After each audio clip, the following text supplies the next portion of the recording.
Millions of gallons of oil already mucking up the waters. One man just had to see it for himself. He's actor Edward James Olmos, probably best known for his roles in Battlestar Galactica and Stand and Deliver. He's also a longtime activist. It's an odd thing in situations like this. You just kind of run into people. We happened to run into Olmos after a day out on the water. We asked him for a brief interview. We go up close tonight for his account of what it's like being here and seeing this devastation firsthand. Do you feel like people know what's really going on here? No. See what's going on here? You know and I know, both of us, we've been talking off camera. No one knows why things are happening the way they are here. I have friends and relatives who want to volunteer their boats to come down here and help save their backyard, their land, because this, look at, this is not the worst oil slick, oil catastrophe that's happened on the planet. It's not. But it is, for the United States of America, the worst one yet. When you see it on TV and you hear, well, there's 20,000 people working here, you expect to come down. Is it different than, the way you found it, is it different than what you expected? Here we are. Okay, Anderson, we're going to get an oil slick that's 8 miles long, 8 miles wide, that's going to hit at this section right here.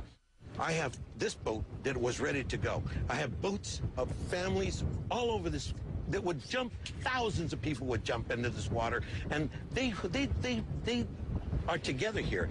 Hundreds and hundreds of them, they fish out of these waters together, and they know how to maneuver amongst each other. They could clean this place up much better than anybody else can do, and they do it for nothing. And they won't let them do it because, I don't know. I ask you the question, why won't they let them volunteer? Well, I mean, yeah, I don't know that there is no answer to that. I mean, there's plenty of people who've taken courses who say they've called up BP and they're sitting around waiting. They've been waiting for weeks. All my relatives have taken the tests, and they've taken the schooling that they had to do, and they're ready. They've been waiting for 42 days since they did that. Not gotten one call, and they have boats. They're ready to go. I mean, do you trust BP? Yes. I trust that they'll do the best that they can for BP. For BP? Yes. Not necessarily what's best for people. Humanity was left out the window when politics thought it needed to be on top of humanity. When, corporations thought that they had to dominate.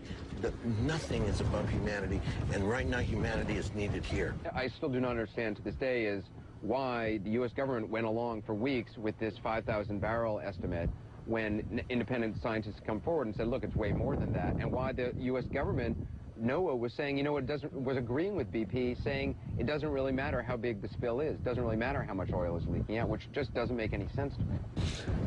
I'm going to say this once. I voted for our president, and I'm proud of it. And I think he's a great man, and he's a great family. But somewhere along the line, he's lost it. He should be here right now. They should move the White House here. They should take over hotels and bring income and people and bring forces here and start the slow process of building a community and family that's going to clean this up. Edward James Olmos. Next on the program, local